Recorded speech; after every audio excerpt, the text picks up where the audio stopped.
Hello, friends and family.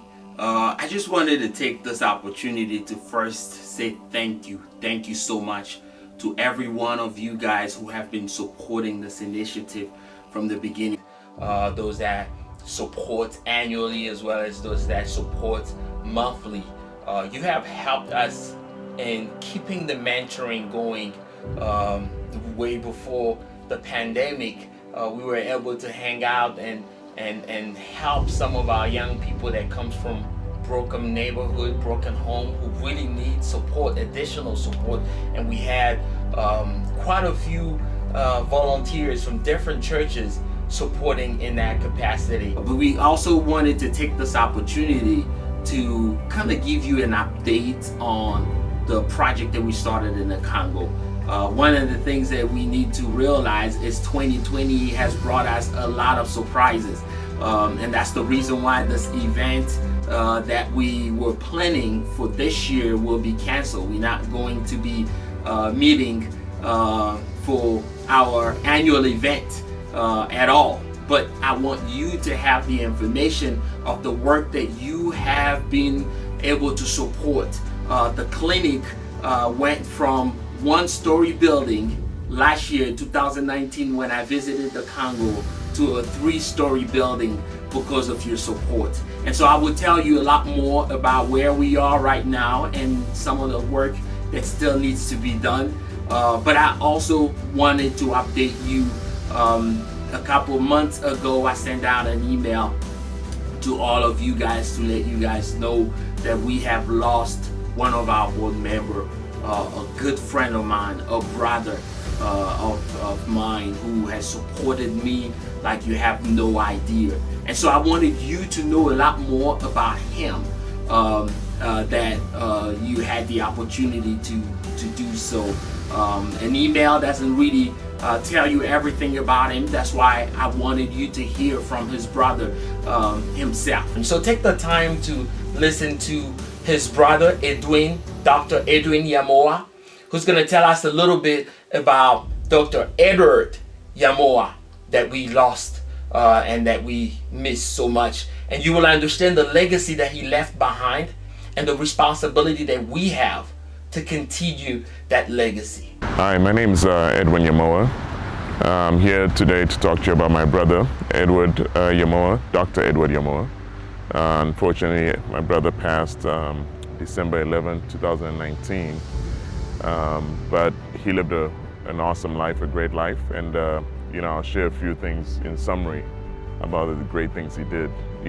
Since day one, my brother's always been a people person, always trying to connect people, bring people together.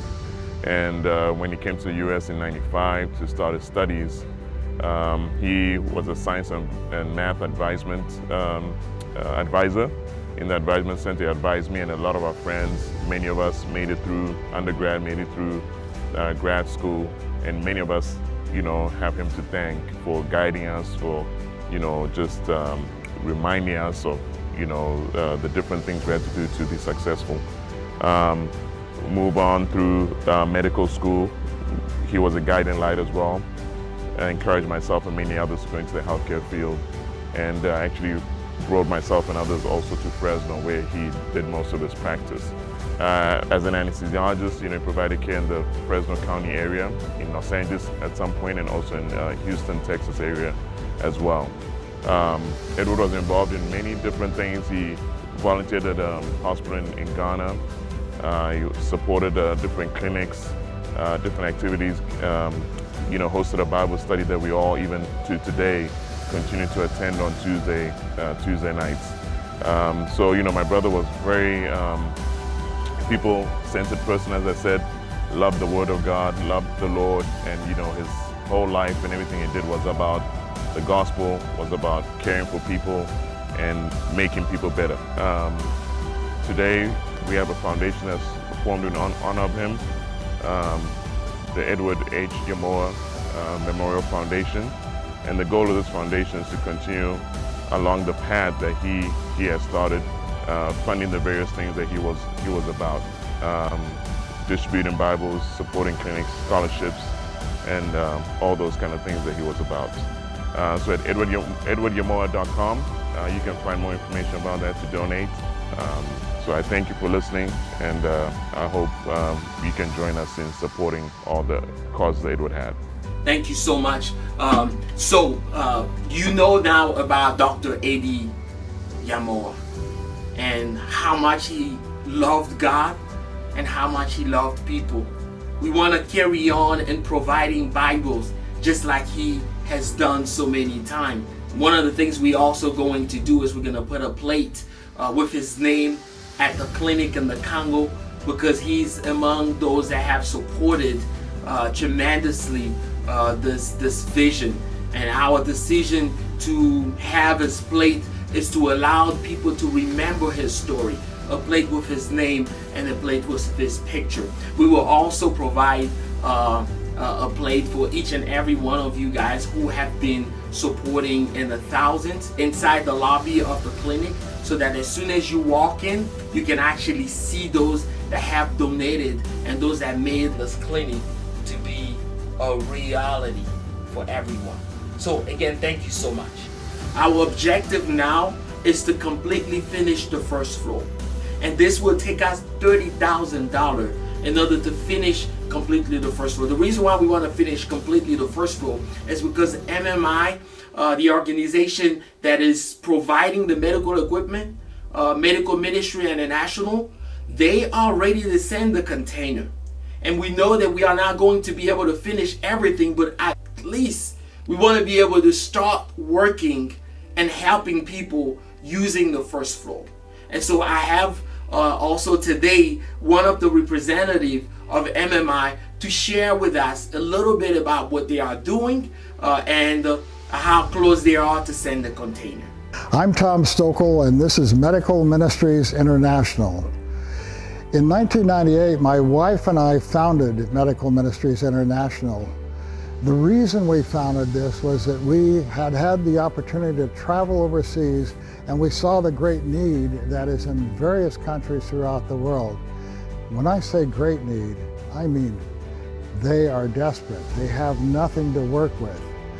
Well-trained people, but no equipment or supplies to work with.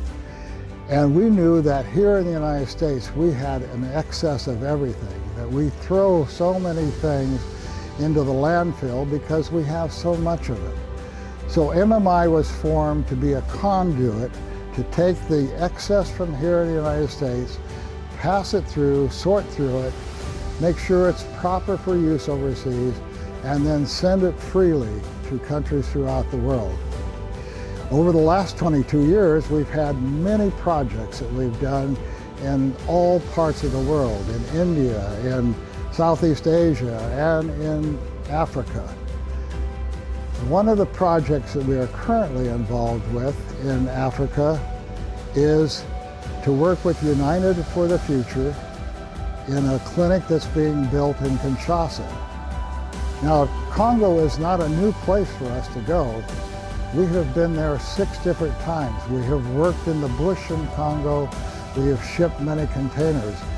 This project is kind of unique in that United for the Future is actually starting a clinic in the capital, Kinshasa, a city with 12 million people in it, and such great need.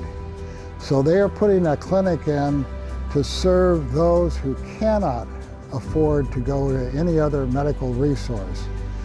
And MMI has been happy to be a part of this project from its very beginning. Behind me, you will see we have all kinds of medical supplies. We have equipment that is all prepared and ready to go.